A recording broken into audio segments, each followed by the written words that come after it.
سلامونه احترامات نیکې له پیرزوینې ومنئ. خدای دې وکړي چې جوړ او روغ یاست، د صحت او عافیت جامې په تن ولرئ. ګورو زه یم احمدي نن غواړم چې د یو پروګرام په اړه معلومات سره شریک کړم. هغه پروګرام دا دی ملګرو، کله زموږ تاسې پر شمسۍ باندې وریځ راسي، داسې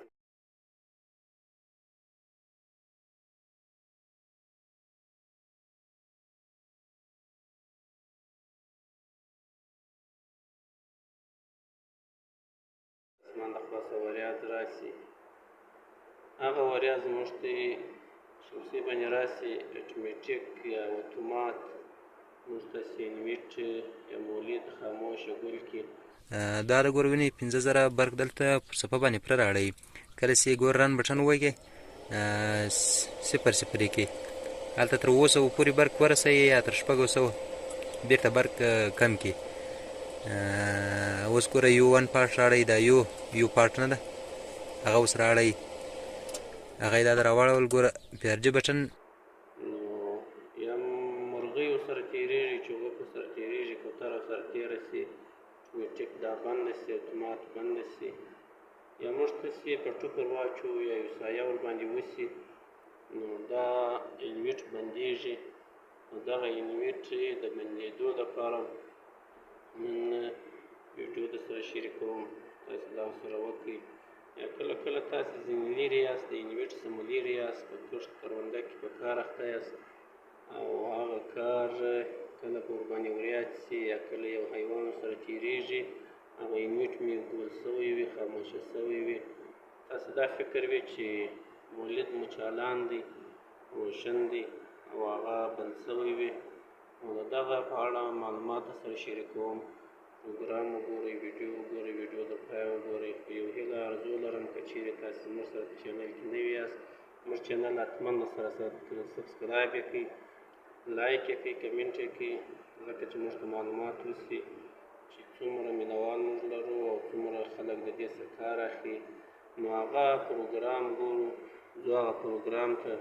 هغه پروګرام باید چې موږ ته اول د واره انویټ چې مو کله هغه کې خلاص کړي، نو انویټ ته به موږ ته اول د واره P1 ته ورسو. P1 به موږ ته وکیږو، په PRG بټن باندې P1 راځي. P1 چې مو راوستی بیا به ډیټا انټر ورباندې ووهو. چې ډیټا انټر مو ورباندې ووهله، له هغه څه وروسته بیا به ورشو 14 فولډر ته یا 14 کور ته، چې هغه ته ورغلو نو بیا هغه وکیږو. چې وکې مو کړي د هغه څه وروسته دلته 0 راځي. دغه 0 چې دی دا غیر فعاله دی، نو که چیرې ستاسې انویټ بند سي او بیا چې در څو پورې سټاپ بټن نه پر ووهه، بیا به رن بټن ورباندې ووهئ، بیا یې سټارټېږي، روشن کېږي. نو د دغه 0 پر ځای به موږ یو به یې کړو، وکې به یې کړو، ډیټا انټر به باندې ووهو. بس بیا که ته چیرې هر ځای وي او ستا انویټ که بند هم سي، ورته اټومیټیک یا اتومات دی خپله چالانېږي، دی خپله رن کېږي او اوبه به راکاږي. نو بیا د دې ضرورت به دې نه وي چې اوس ته په کښت کې یې یا په مځکه په زمینداري کې اخته یې، وریځ ورباندې راسي یا یو حیوان ورسره تېر سي، نو دی به که بند سي هم نو دی به خپله بیرته روشن کېږي، چالانېږي به، ستاسې ضرورت بیا د راتګ به نه وي. نو تاسې که چیرې زموږ سره چینل کې نوي یاست، زموږ چینل حتما سره سبسکرایب یې کړئ، لایک یې کړئ، کمنټ یې کړئ، او کوم څوک چې د دې څخه فایده اخلي هغه به حتما لایک کاروي چې د دې ویډیو څخه موږ کار واخلي یا د دې پروګرام څخه کار واخلي. نو زه اوس د ویډیو په طرف ویډیو کوو، پروګرام کوو، هغه پروګرام درسره شریکوم. نو تاسې ویډیو د پای وګورئ، ښه ژوند ولرئ، ښه وخت ولرئ. او هغه پارټ چې اکثره وخت راوړي کله د وریځ ورباندې راسي W پارټ راوړي، نو هغه W پارټ بیا دومره بیرته سټاپ بټن وهل کېدل غواړي، بیا به یې رن کړه، شنه بټن ورباندې وهي.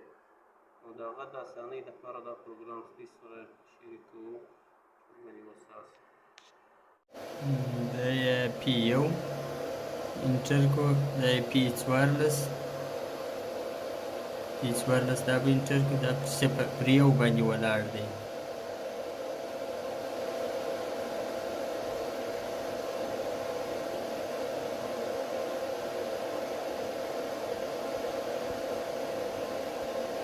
پروګرام چې د اول پی آر جي وایو دا پی آر جي هم چې وواله فی صفر راځي فی صفر یو کوو بیا دیتا انټر ووهو دا هم چې وواله بس 14 ته جګېږو دا پاس وو